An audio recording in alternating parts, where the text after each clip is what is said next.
គាត់ចាក់អត់ដៃកូនខ្មែរកែថ្ងៃពុំអត់បុកបាទបងប្អូន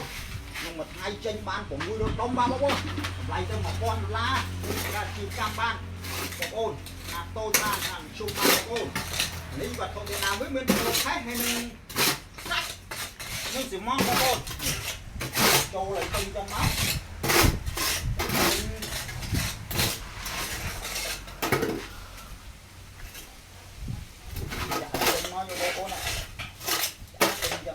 ជាស្មើមកដើម្បីដាក់ឲ្យរលាបគោវាស្មើដែរបងប្អូនហើយដាក់ចូលមកប្រើកម្លាំងត្រឹម20%បងបើកទៅរញ័របងប្អូនដាក់ពេញញ័រដល់កន្លះ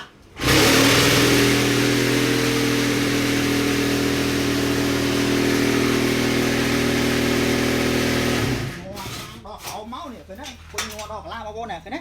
ហើយយើងបន្ថែមចំងទៀតបងប្អូនដើម្បីឲ្យគុណភាពអត់ណែនដល់ក្រោមបងប្អូននេះ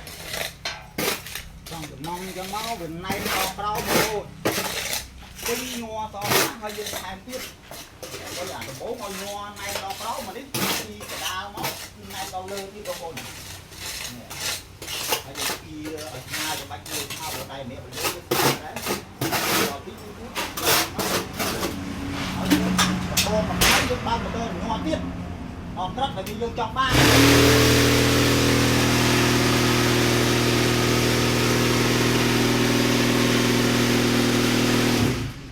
đó chúng ta dùng luôn một pô máu lấy cái lẹបងប្អូន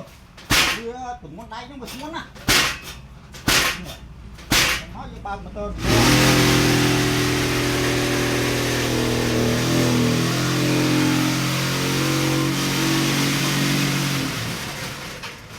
អូពុំចឹងបង